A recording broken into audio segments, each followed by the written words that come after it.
अनामिका जी ने बहुत अच्छा गाया है। मैं इस पे ये कहना चाहूँगी कि देखिए, दो तरह के कवि होते हैं, एक सरकारी कवि, एक लोक कवि।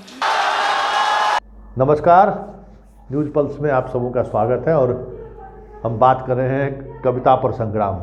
जी हाँ, कवि को लेकर याद होगा एक चैनल के सम्मेलन में ये सवाल उठा था कि ये दरबारी कवि हैं या जनवादी कवि हैं या जनता के कवि हैं।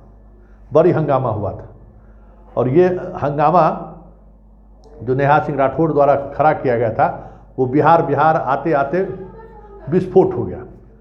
कल सोनपुर में मेला में कवि सम्मेलन का आयोजन था जिसमें महाशया भी इन्वाइटी थी, कहा जाता है। हालांकि सोनपुर प्रशासन का कहना है कि नहीं, हम लोगों ने उनको इन्वाइट नहीं किया है, लेकिन पटना एयरपोर्ट से उन्होंने क्या कहा है जरा आप भी सुन लीजिए। और आज एक मन की बात आप लोगों से साझा करने के लिए मैं यहाँ पर उपस्थित हुई हूँ। कल बिहार में कल कार्यक्रम था यहाँ पर हरिहर क्षेत्र सोनपुर मेले का एक बड़ा कार्यक्रम था और यहाँ पर मुझे आमंत्रित किया गया था। करीब एक महीने पहले इस कार्यक्रम में आमंत्रित किया गया था। हज़ारों की संख्या में कल हमारे श्रोता भी यहाँ पर उपस्थित थे। इस समय मैं पटना के एयरपोर्ट पे हूँ। ये पटना का एयरपोर्ट है और ये देखिए पटना एयरपोर्ट पे हूँ मैं।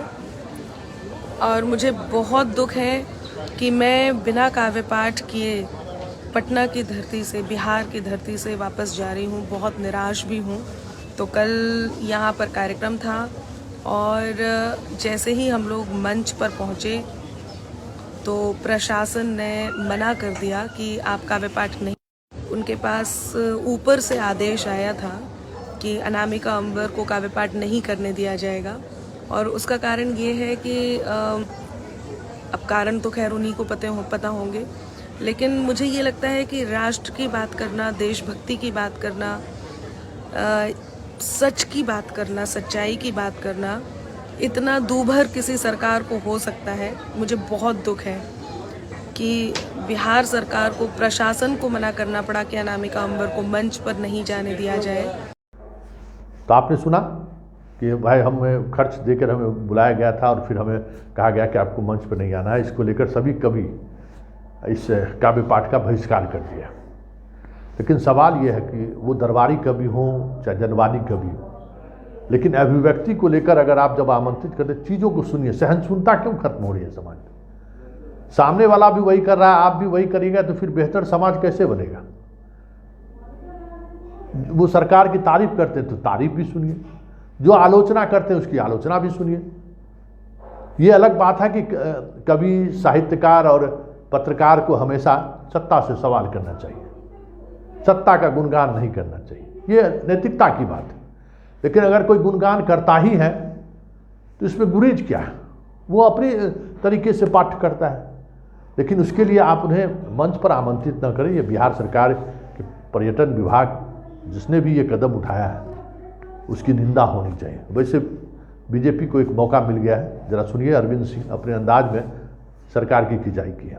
शर्म करे बिहार सरकार, शर्म शर्म शर्म करे बिहार सरकार, जिन्होंने अनामिका जैन अंबर को बिहार के धरती से अपमानित करके यहाँ से रवाना किया।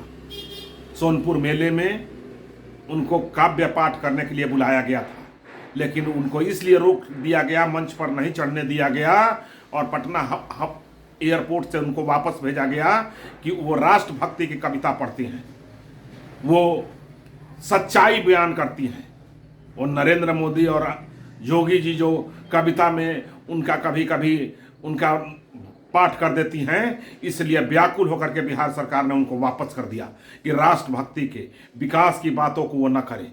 बिहार सरकार को शर्म करना चाहिए और उप मुख्यमंत्री जी आपको शर्म होनी चाहिए कि एक कवित्री से आप डर करके आप उनको वापस करा दिया। बिहार सरकार को शर्म आनी चाहिए और अनामिका जैन अंबर से माफी मांग करके बिहार के प्रतिष्ठा को बचाना चाहिए। बिहार सरकार को माफी मांगना चाहिए।